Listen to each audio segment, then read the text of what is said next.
Plays Angel, right over here. You know, from American Crime and SWAT. There's also Richard Cabral. Also plays Toto. He's also from American Crime. He also had an Emmy nomination for American Crime. We got Michael Irby. Past five, so many credits. He's also on Barry, plays a hilarious character. And we got Frankie Loyal.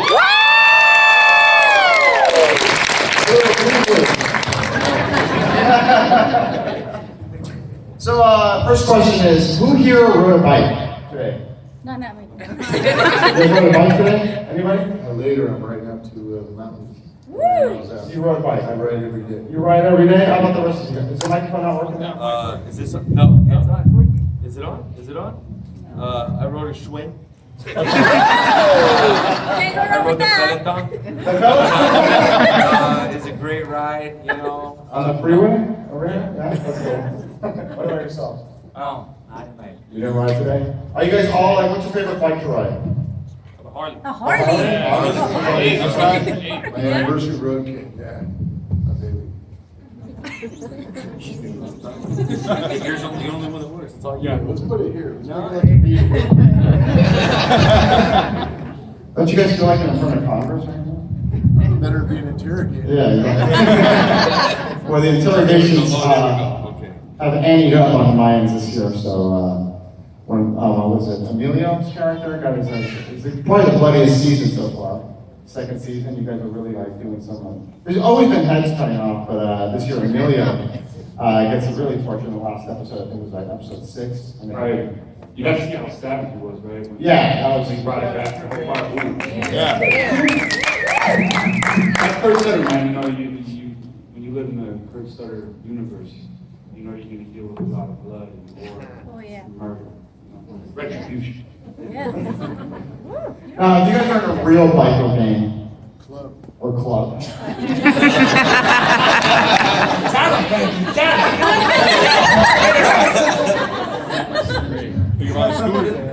what would your name be? I'll start off with you, Frankie. What would your name be? Smiley. I'd be Tommy Too Tall. Boys call me Spice. Oh! I mean, I love Coco. Yeah! Me too! I like you too, Angel. There's a question I was thinking about was why Mayans? What is the origin of that? Just to go with the name Mayans, not Aztec or Inca or anything like that. Why Mayans? One thing we know is it was already existing in science. You know, so that's more like a Kurt Sutter question. But I don't know. You know, thinking about that, you probably have was thinking of something that could identify the Latino people. Yeah. Maybe, right? The origins of that. Yeah. Those are mine. The original. Right. Good. What do you think are the biggest influences for the show? Like, I see like maybe a little bit of John Sayles and directing wise, like especially with editing, with the flashbacks of The Godfather and Goodfellas. And what other like influences do you think are for the show? Yeah, you know, there's so many creative aspects of this show, and with Kurt, Elgin, and I was going to say with Kevin Dowling, he brought in, I think John Sayles might have been one of his old... And Cassavetes. Yeah, and Cassavetes, you know, one of his teachers. So, you know, this year I know they really wanted to specifically focus on the camera work and some of those tight edits, a lot of the handheld stuff was happening this year that I felt like sometimes last year it might have been a little stagnant, I guess. So they really brought some life and some action to this this year. Yeah, this season a lot of fun. Yeah, and then also talking about like the landscape of Mexico, right? Like last year we kind of played what they won in Mexico City, won Tecate, but I know this year that they really wanted to see more of Mexico in that way, because I mean we tried it, right? We tried it to duplicate that, and nothing could duplicate Mexico. And bring that authenticity, like being down there with our people. So they definitely started like that, right? And we got to do a couple of episodes of being in Tecate and using that landscape like that. You know, it's interesting how on the first part, they tried to, you know this? Yeah. They tried to They duplicate tried. Tijuana and Santa Tecate Clarita. and Santa Clarita, and then it just, it looked ridiculous. It looked ridiculous, it looked like a cartoon. You know? So I think they saw that and then they realized, like, all right, we cannot try to we can't whitewash the show. Yeah. We gotta do it real. Yeah. You know, we gotta take it back to the motherland. That's right. Yeah. This is a more serious question I'm gonna ask you. Latinos are 2.7% in film, 6% in television. How important is it for you guys to cast real Latinos on the show? Yeah. Is that like a huge Different factor? story. I think we all have our input on it. It has to be, right? I mean, because I think for so many years in filmmaking, we had other cultures trying to portray Latinos, and as we all know, being from Latino descent, that is just wrong, right? No matter what, you could try to study the accent, you could try to look like it, but like, you know, I think of Marlon Brando when he did Zapata, right? And how many people rave about it. But for me, like, no matter how great Marlon Brando was, Marlon Brando could never be a Mexican. Right, like Al Pacino kind of did a few of them. That's it. I mean, and A for effort, right? Like, I love Marlon. I love everything. He's one of the first ones, right, to bring that acting like that. But I think that we've seen it, right? And we've seen no matter how close and how much you could try, that you could never be. So I think that was a central part of it, right? And even though we might be of all different Latino descents, but there's one thing that we all bring to the table, is that we're Latinos, and I think that it just pops on the screen. That's my answer.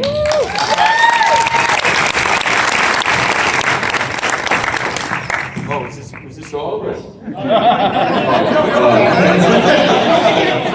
I was like, hey, that was well said. Well said. You know, oh man, you know, being a real Latino, that in itself right there is a bit of a journey for me. My father's black, my mother's Mexican. And when I grew up on both sides of the coin, I got dealt with a lot of adversity with. I wasn't really enough to really be on this side or that side. That created a certain truth in me that I didn't have to identify really with either side. And I'm very proud of who I am. I'm very proud of what I do. I'm very proud to be a part of this show and bring it to my community. And fuck yeah.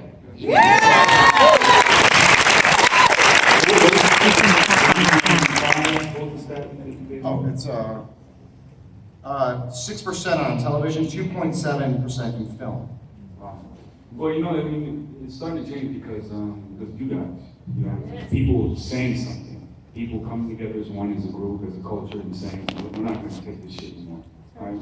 You know, casting's gotten so specific now that, before casting was just like, they just have Latino, right? And it's funny, like, I would go off these roles where it said Latino, but it was specific, like, it meant to be like for a Puerto Rican or Cuban. And they just tie us all in together, you know, like, casting's gotten so specific now that it's Southern California Latinos, you know, people from Miami, like it's all separated. And it's because everybody is starting to stand up and say something, right? You can't just put us in a box. That's right.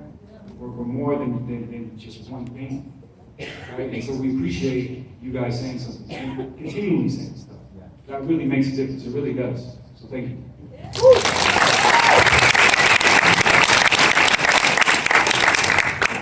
That was deep. I was never good at numbers, so in this regard, there was a lot. But the one thing I will say that I think it was important when we got the show, but it didn't really sink in for me until, like I said, we had people come up and say what the show meant to them. And that, I took the time to sit and listen to people on that. That means a lot. And the fact that when we signed on for a job, I had no idea how this was going to turn out for us. The stories, the characters, our different backgrounds. And, you know, we all come from Mexico, so to speak, or however you want to coin that as Latinos for us. But we got brothers here, these are my brothers, and to me, that is more important than any statistic, anything. Hollywood had to take us, I think, and I don't know how they felt about us, they might have wanted to hide the silverware when we did the table reads or whatever. But these guys, you know, I feel like we give them good work, and whether they like it or not, they have to accept that, and I think when they see the show and see what we bring, they do like it, and that's good. I think it's important. You guys are all in good shape. Is there an episode where the Mayans do CrossFit? Only cardio. Only. I know you guys want to see. I don't want to see that episode. What she said. For sure. You know, it's pretty cool because FX, you know, they got us a gym there on set. So we get to kind of go thug out in our gym, and it's pretty cool. You ladies would love it. You know, the shirts are popping. Clay's, you know, even when it's cold out, he takes his shirt off. Clay does Pilates in there. Clay likes to stretch. Clay likes to stretch.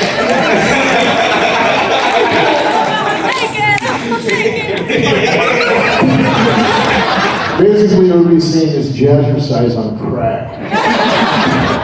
That's funny because all I see you guys do is drink, and there's never like an episode where you guys work out. I'm like, how are these guys look that good? And I'm like, But that JD takes it right there, Yeah, I right? mean, you see JD, and you're like, oh, Jesus Christ, I guess I better go do some push-ups. That's the man, it's inspiring, you know, I think we all kind of encourage each other to do so, and it's a good way, productive way to spend our time when we're not spilling our hearts on the screen. Yeah, because it's a lot of internal. A lot of crunches. That's what I really love about the show is that you guys are all like, you guys are supposed to be bad people, but you're not bad. You guys are good people. And you guys are all like a heart. You guys are always like doing stuff that you don't want to do.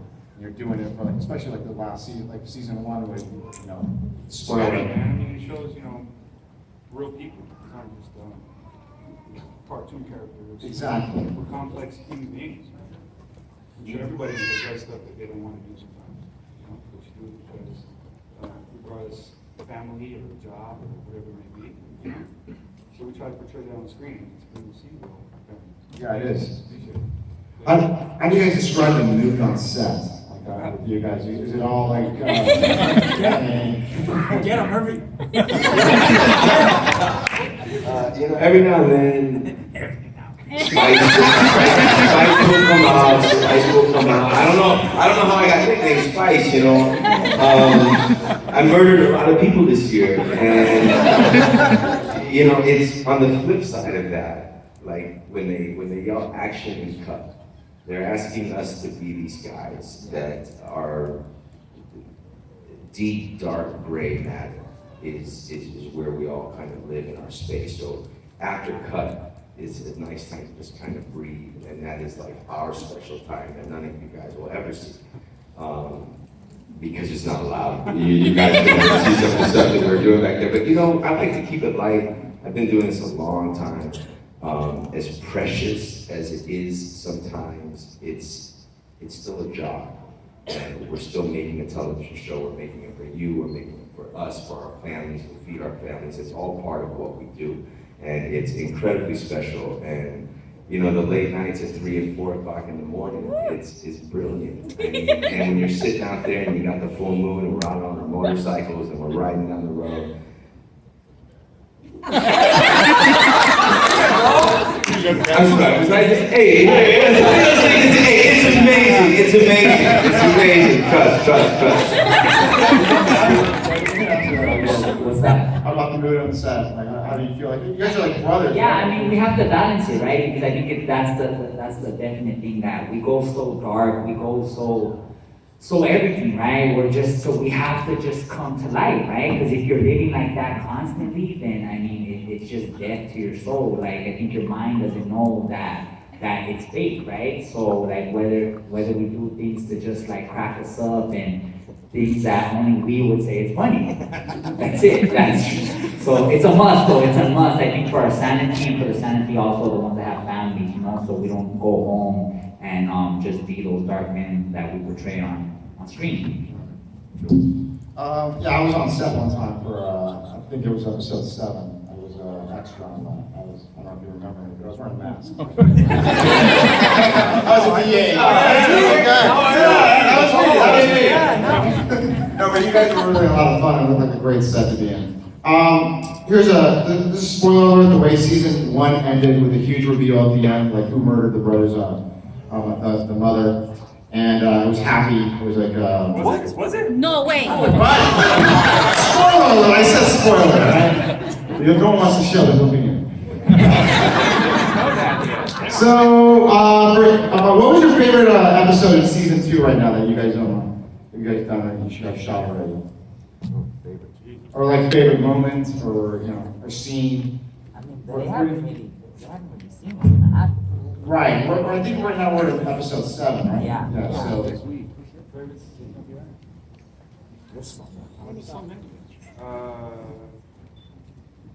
think episode, for me, was episode 4, and it's the same with my brother. And except me and him had just gotten in a fight, we're at Happy's house, and I'm kind of I just break it down for him right there. I kind of tell him how I've been feeling my whole life, and how I do with him, and I was just very honest and real. And I remember that moment when we were shooting that day. We were pressed for time, like always, and I don't know, man. There was just something. I don't know. These guys know what I'm talking about. There was just something in the air in that moment that just grounded me, and just like you don't see any cameras, you don't see any crew. It's just you're just stuck in that moment with the other actor, and it's a beautiful place to be, man. It's magical. It's free flowing, it's fluid, and it's honest. Yeah, it's real. Yeah. Is that yours too? My favorite team was Clay and his brother. There was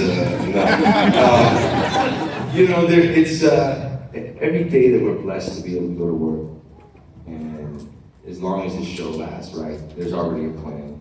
It's out of our hands at this point. We're just doing the best job that we can do with the scripts that we get and the time that we have. But every day I'm at work, it's like my favorite day, my favorite scene is every day I'm there, because it's like we're so blessed and there's so many people that would like to be where we're at, and I think we're all appreciative and humble and respectful of where we're at, and it's killability.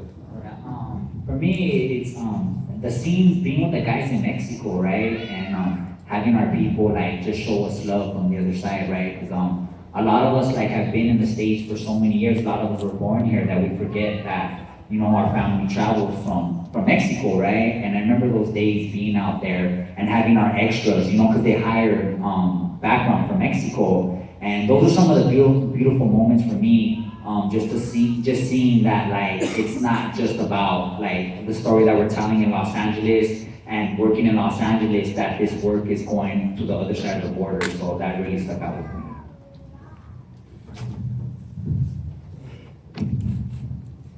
For me, very much like Hank, when we are filming, I tend to kind of sit back in the background a little bit, but I really enjoy watching my brethren here do their thing. You might think I'm paying attention, but I always am, and I get sentimental at times. And but for me, what really I enjoy the most is, I ride, and the moments I have with these guys where we're all on 2 wheels, and we're going in the same direction, and the rhythm and the timing. Like there's times I'll be next to Clayton and we're kicking up in the same gear with like the synchronicity, and it's just communication without talking. It's almost like everything's understood. And apart from doing the scenes that I do love with these guys, that's something that's very sentimental to me, and I don't know, I wish we got to do it all the time.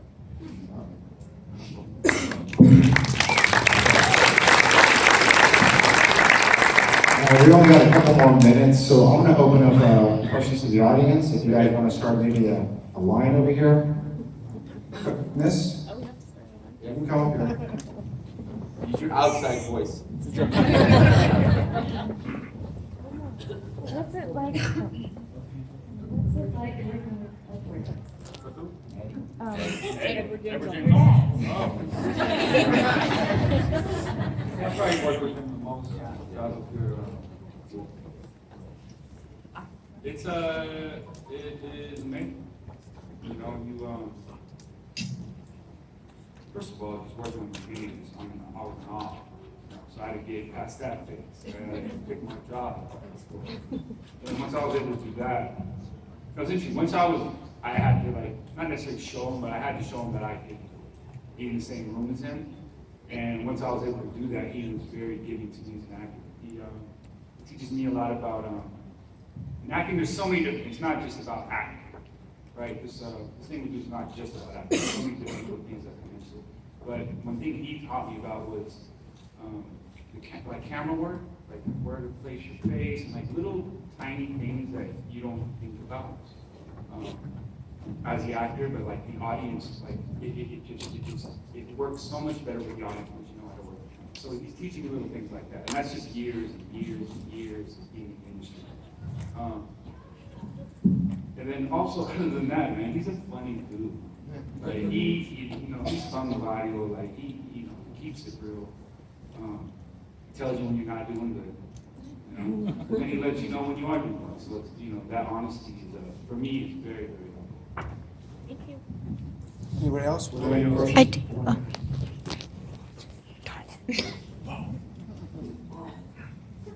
Okay, I have a question, it might be a spoiler alert, but I really need to know. Is Angel Galito's son?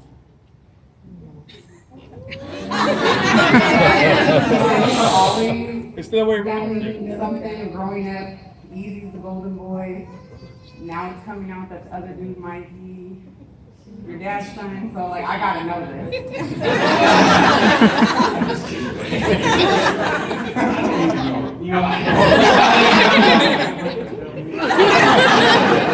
I gotta know. I don't even know. So I don't know either. I don't know. I still don't know if it's. Did I write season 3? Did I write season 3? Maybe you might be getting that right. I can't. I don't know that. I don't know the answer. Dang, I'm sorry. Okay, then we ask one something that you know. Okay. Theme song. What can we do about this theme song? We got a poll going. Theme song, guys. We don't make those decisions. That's two But songs. listen, since it changed from season 1 to 2, it could possibly change from season 2 to 3. I don't Right? feel it in my bones. I Well, feel it in my bones. there's only 4 more episodes left of Feel Your Bones. Maybe we can just be optimistic, we can be hopeful, and we can hope there's a different song next season. But we're not even gonna change it now. It's already. Spoiler alert. That's a new producer, by the way. He's just testing you guys. Anybody else? Yes, come on up. Okay, spoiler alert from last episode, but when Happy says Jax would want me to help, so is it talking about that he's still alive, that this is current era? Because he said, he would have said would have. Right? Well, just bad grammar. He would want me to do it. Like, you don't know where Happy's at. You know what I mean? He's been in school, I mean, so like, it's just bad grammar. I don't know. I think we're gonna have to let that one just play out.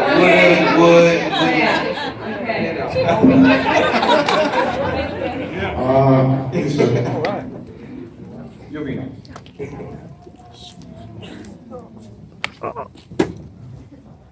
Just going out to Coco. Hey Coco, on season 1, how do you prepare yourself for the death of your mother the way you did it? Yeah, That was a rough one. yeah, that was a rough one, and I think I just really had to snap into that. It happens, right? Like we do entertainment, and we talk about stories, but these things actually happen, right? And everything that I do, I take that to heart, right? So it was just, I think, understanding that, right, and surrendering to that, like. And there was mothers that did what my mother had did in the first season, right? That had put their daughters and their sons and have put them in these traumatic situations that we can never even comprehend, right? So I surrendered to that, bro. And I think that's the only way that I could ever approach a character truthfully is if I surrender, completely surrender, right? And that was definitely one of the hardest ones, you Yeah, know? that was hard, man. And but I think that it resonated with people because I was open to the reality of that, you know? So just thank you for sharing that and commenting on that. But yeah, that was definitely a tough one. But if it's not tough, then why are we doing it, right? If we ain't trying to, if we can't go and open our hearts and have you guys open your hearts, then why are we even doing this? So just thank you guys for just just believing in us.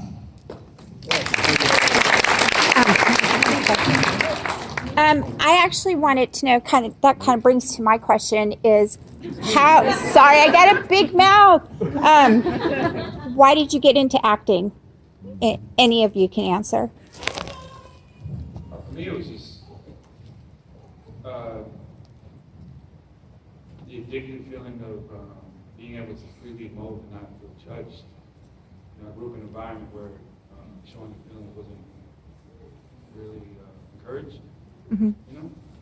So once I started to be in an environment around people who would emote freely, honestly, openly, I was so attracted to them. I was so just engaged with that feeling. And that's probably one of my greatest joys. It's not the being on TV or, this is all great, and meeting fans, but I do it for a selfish reason. I do it because I feel good, and I don't feel judged with my co-stars. So that addictive feeling.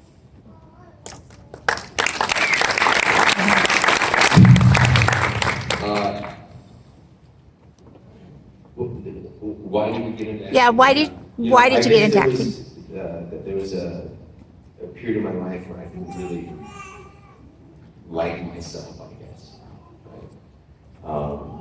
I was a soccer player, and I was giving a lot of time and energy into the sport, and I stopped playing. It was after that I kind of started to get real frustrated with things, and there was an element that I thought there was some freedom in being able to be other people and being able to deal with the emotions that Clay was talking about that I didn't really want to share with anybody as Michael, but it was much easier to share with those feelings as these other people, and they were more truthful to me, and it was easier to get into those feelings and then get back out of them, and it felt safe because I felt like if I went down my dark hole, there was no coming out. So the acting thing has been it was like therapy, I guess, in the beginning, and then I was able to kind of just turn it into a career. And thank you guys. Thank you. Yeah, just therapy. I'm just gonna roll off of that because it's the truth, right? Like being able to let the traumatic experience, unleash in a good way instead of a negative way.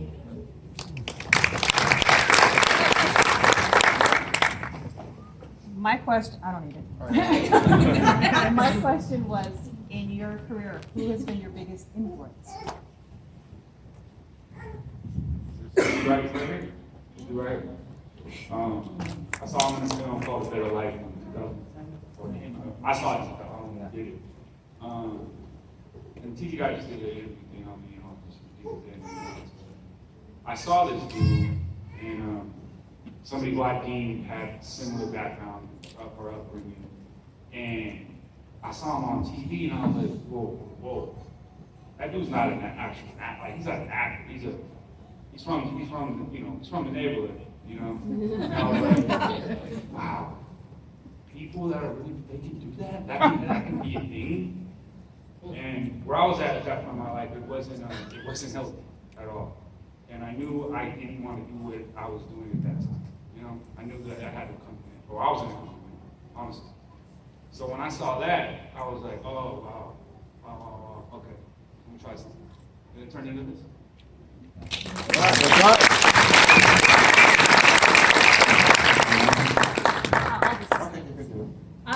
You guys obviously have had a lot of success, and I talked to Richard yesterday a little bit about just how this is kind of a humble thing. Like in the end, you're given certain things to put out into the world. So with all your success, what are you doing to give back though? Like what are you doing for the community? Just whatever makes you feel good. I come from the organization of Homeboy Industries. You know, I've been out of prison for 12 years. And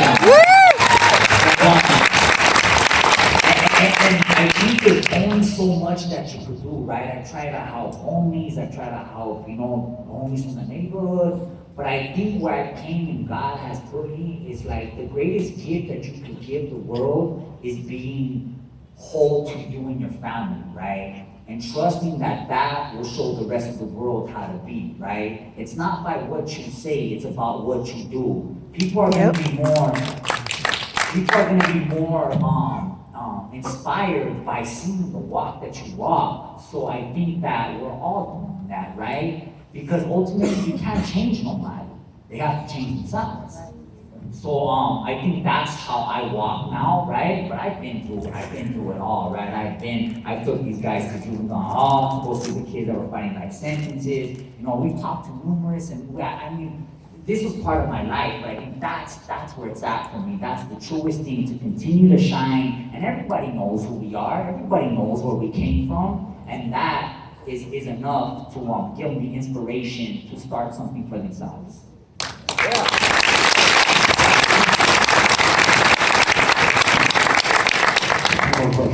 My wife and I are both middle school teachers, and we saw your one-man show. Yeah. And we're just curious, have you ever thought of taking that on the road and doing it like at middle schools or high schools? Yeah, for sure, you know, but as in this career of ours, you know, time is always the thing, right? Where do we fit that with my family who's also here today, right? How do we fit all that into together, right? So definitely, you know, but I mean, the reality is, like, will I ever have that chance, you know? We shoot 5 months out of the year, and that's just one project that I'm doing throughout the year. So that is always the hope, right? But I don't honestly know if that will ever be, if that will ever happen because of time. All right, we're going to do one last question down with the Houston Astros.